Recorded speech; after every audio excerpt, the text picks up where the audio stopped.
नमस्कार दोस्तों, जय हिंद, वंदे मातरम। शादी के बाद हर लड़की को सुनने पड़ते हैं ढेर सारे ताने। तो दोस्तों, अगर आप मेरी बहन अगर वीडियो देख रही है, अगर मेरा भाई वीडियो देख रहा है, तो वीडियो को प्लीज़ दिल से लाइक कर दो। हम आज आपको बताएंगे कि शादी के बाद लड़की को क्या क्या ताने सुनने को मिलते हैं। बदल जाती है ज़िंदगी, इसमें कोई दो राय नहीं कि जब एक लड़की की शादी करके दूसरे घर जाती है तो उस पर न केवल अचानक से बहुत सारी जिम्मेदारियां आ जाती है, बल्कि वह अपने अंदर बहुत तरह के बदलाव महसूस करने लगती है। दिए जाते हैं ढेर सारे ताने। भले ही हमारा समाज बदल रहा है, लेकिन बहू के सुगढ़ होने की उम्मीद अभी भी पूरी की जाती है। हर कोई चाहता है कि उनकी बहू न केवल पूरा घर संभाले, बल्कि चार पैसे कमाने के लिए भी बाहर जाए। मतलब ऐसा आपके घर में होता है या नहीं, कमेंट बॉक्स में बताना। लेकिन ताने तो हमेशा ही चलते रहेंगे जब तक सास बहू जिंदी रहेगी, जब तक बहू ससुराल में रहेगी, ताने तो हमेशा सुनने को ही मिलेंगे। शादी के बाद आपसे यही एक्सपेक्ट किया जाता है कि आपको सब कुछ आता होगा। ऐसे में अगर जरा भी गलती हो गई तो न केवल खूब सारे ताने सुनने को मिल जाते हैं, बल्कि सही से बताने वाला भी कोई नहीं होता है। तुम्हें खाना बनाना नहीं आता, ये सबसे फेवरेट ताना होता है ससुराल में लड़की के लिए।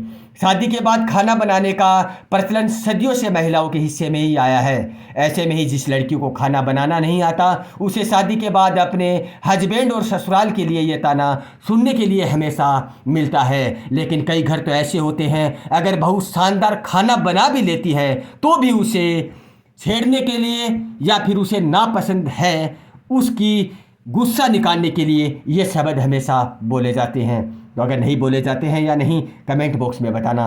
तुम करती ही क्या हो घर में, ये सबसे भरपूर मात्रा में बोले जाने वाला ताना होता है एक शादीशुदा लड़की के लिए। ये बात केवल एक महिला ही जान सकती है कि घर का काम करना इजी नहीं है। ऐसे में वह भले ही दिन भर में काम के में लगी रहती हो, लेकिन गुस्से में उसका पति भी कह देता है कि तुम इस घर में करती ही क्या हो।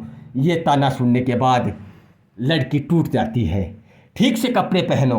शादी के बाद भले ही आप कितनी भी शॉर्ट ड्रेस क्यों न पहन लें, लेकिन ससुराल में आपको कहीं वही कपड़े पहनने पड़ते हैं जो सास ससुर को भाते हैं। ऐसे में अगर आपके कुछ अपनी पसंद का पहन भी लिया तो ताना मिलना संभव है। शादी में दिया ही क्या था। हर लड़की शादी होने के बाद ये ताना मारने के बाद, लड़की चाहे कैसी भी हो, हमेशा हमेशा के लिए लड़की का दिल टूट जाता है। हर बाप अपनी बेटी की शादी बहुत ही धूमधाम से करता है, लेकिन लालची ससुराल वालों से लड़ाई झगड़ों के दौरान इस बात का ताना हमेशा मिलता है कि शादी में तेरे घर वालों ने दिया ही क्या है। एक गरीब माँ बाप एक अपनी बेटी की शादी धूमधाम से करने के बाद भी लड़की को ये ताना सुनने को मिलता है। तो इस ताने पर क्या राय है, कमेंट बॉक्स में बताना। आगे हम बताते हैं, तमीज़ नहीं सीखी क्या। लड़कियां गुस्से में अपनी माँ को कैसा भी जवाब दे देती है। हालांकि जब बात ससुराल की जाती है तो उन्हें सोच समझ कर बात करनी पड़ती है। अगर उन्होंने गलती से भी अपनी सास को कुछ बोल दिया तो उन्हें जवाब मिल जाता है कि तमीज़ नहीं सिखाई है तेरे माँ बापों ने। अपने पीर में क्या सीख कर आई हो, जो ताने तुम मार रही हो, क्या तुम्हारे पीर में भी सभी इस तानों के भरपूर मात्रा में काम में लेते हैं और लड़की टूट जाती है। तो दोस्तों, मैं आपको बता दूँ, माँ क्यों नहीं बन गई, माँ क्यों नहीं बन पाई। शादी के बाद एक महिला के घर माँ बनने का सबसे ज़्यादा प्रेशर रहता है। वही अगर वह बस थोड़ा लेट हो जाए तो पति उसे ताना देने के पीछे नहीं रहता, फिर भले ही उसके अंदर कोई कमी ना हो। अगर औरत और मर्द दोनों अगर बच्चा जन्म देने के लिए अगर टाइम निकाल रहे हैं तो वो ताना भी उस औरत को ही मिलता है, और वो बहुत बड़ा ताना होता है। उसमें बहुत कुछ बोला जाता है लड़की को। कितने लड़कों से दोस्ती है, ये बहुत कम देखने को मिलता है, लेकिन जिस घर में अगर इसका ताना सुनने को मिला है वो घर हमेशा टूटा है। शादी के बाद भी अगर लड़की की दोस्ती लड़कों में रहती है तो हमेशा उसके करियर पर सवाल उठाए जाते हैं। यहाँ तक कि उसका पति भी उस पर शक करने लगता है, और जब औरत पर पति शक करने लगता है तो औरत की ज़िंदगी जीती ज़िंदगी जहन्नम बन जाती है।